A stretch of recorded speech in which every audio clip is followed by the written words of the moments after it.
அந்த பேரொளி, அந்த பேரன்பு, அந்த பெரும் கருணை, அந்த பேரருள் ஐயா உடம்பினுக்குள் கலந்து விட்டது.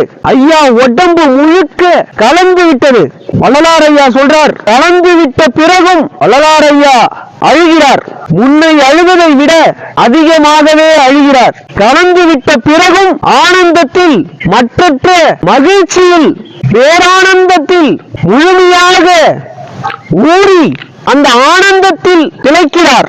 மறுபடியும் சத்தமாக அந்த பேரானந்தத்திலும் சத்தமாக அழுகிறார். முன்னை அழுவதை விட அதிகமாகவே சத்தமாகவே அழுகிறார் வள்ளலார். அப்ப அந்த பேரொளி கேட்கிறது, அந்த பேரருள் கேட்கிறது, அந்த பெரும் கருணை கேட்கிறது.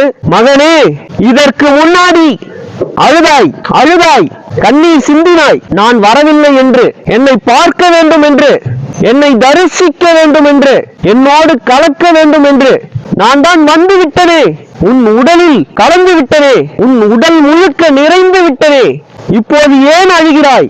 உன்னை அழுவதை விட இப்போது ஏன் சத்தமாக அழுகிறாய் என்று இறைவன் கேட்கிறார். நம் வள்ளல் பெருந்தகை, நம் புண்ணியவான், நம் உத்தம குரு வள்ளலார் ஐயா அவர்கள் சொல்றாரு, நான் திகட்டு போன இடம் இதான், நான் மலைத்து போன இடம் இதான். ஐயா, என் நாடி நரம்பெல்லாம் தித்திக்கிறது, என் சதை, என் ரத்தம், என் ஊன் உடம்பு, என் உயிர், என் ஆத்மா எல்லாம் தித்திக்கிறது, பேரானந்தத்தில் திளைத்து தித்திக்கிறது, என் எச்செல்லாம் தித்திக்கிறது ஐயா.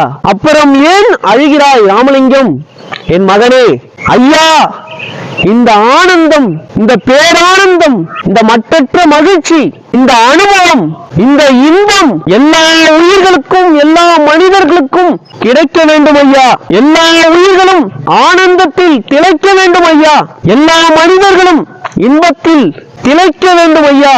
எல்லா உயிர்களும் பேரானந்தத்தில் துள்ளி விளையாட வேண்டும் ஐயா என்று கேட்டவர் நம் சத்தியத்தின் மகன் வள்ளல் பெருந்தகை என்பதை நீங்கள் மறந்துவிடக் கூடாது. அப்போது